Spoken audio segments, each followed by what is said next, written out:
இந்தியாவோட பழைய அரசியல் மேப் ஒரு கண்ணாடி மாதிரி சுக்குநூறா உடைஞ்சிடுச்சு. அது எப்படின்னு இப்போ சூப்பரா பார்க்கலாம் வாங்க. 80 வருஷ அரசியல் ரூல்ஸ 5 மாநிலங்கள் எப்படி கூலா பிரேக் பண்ணாங்க. இந்த மின்னல் வேக ரோலர் கோஸ்டர்ல ஏறுங்க. ஃபர்ஸ்ட் வெஸ்ட் பெங்கால் 49 வருஷ அரசியல் சாம்ராஜ்யம் ஒரு மெகா சீரியல் ட்விஸ்ட் மாதிரி ஒரே அடியில முடிவுக்கு வந்திருக்கு. மாநில ஆதிக்கங்கிற கோட்டைய தகர்த்து 200க்கும் மேல சீட் வாங்கி டெல்லி தன்னோட கொடிய கெத்தா நட்டுட்டாங்க. அடேங்கப்பா, ஓட்டர் லிஸ்ட்ல இருந்து 90 லட்சம் பேர் நீக்கம். டானோ சிட்டிக போட்ட மாதிரி ஒரு பயங்கரமான ஷாக் இது. 15 வருஷம் ஆட்சி சோர்வு, அடையாள அரசியல், அப்புறம் chess grand master level planning தான் இந்த வரலாற்று மாற்றத்துக்கே காரணம்.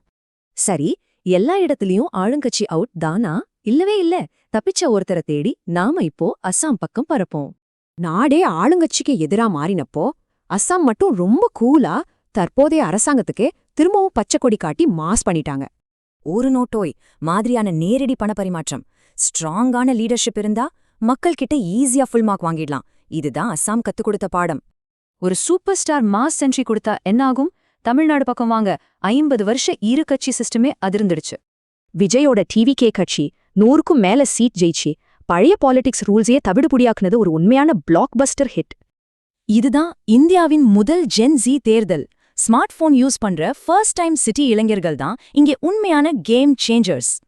இப்போ சவுத் இந்தியா ஸ்ட்ராட்டஜிக்கு போலாம். 2 முற்றிலும் வேறான ஆனா ரொம்ப இன்ட்ரெஸ்டிங்கான வாக்காளர் மனநிலையை நம்ம இங்க பார்க்கலாம். கேரளா மக்கள் கராரான ஷேர் மார்க்கெட் எக்ஸ்பர்ட்ஸ் மாதிரி செயல்பட்டாங்க. ரொட்டேஷன் முறையை திரும்ப கொண்டு வந்து யூடிஎஃப்க்கு 80க்கும் மேல சீட் கொடுத்திருக்காங்க.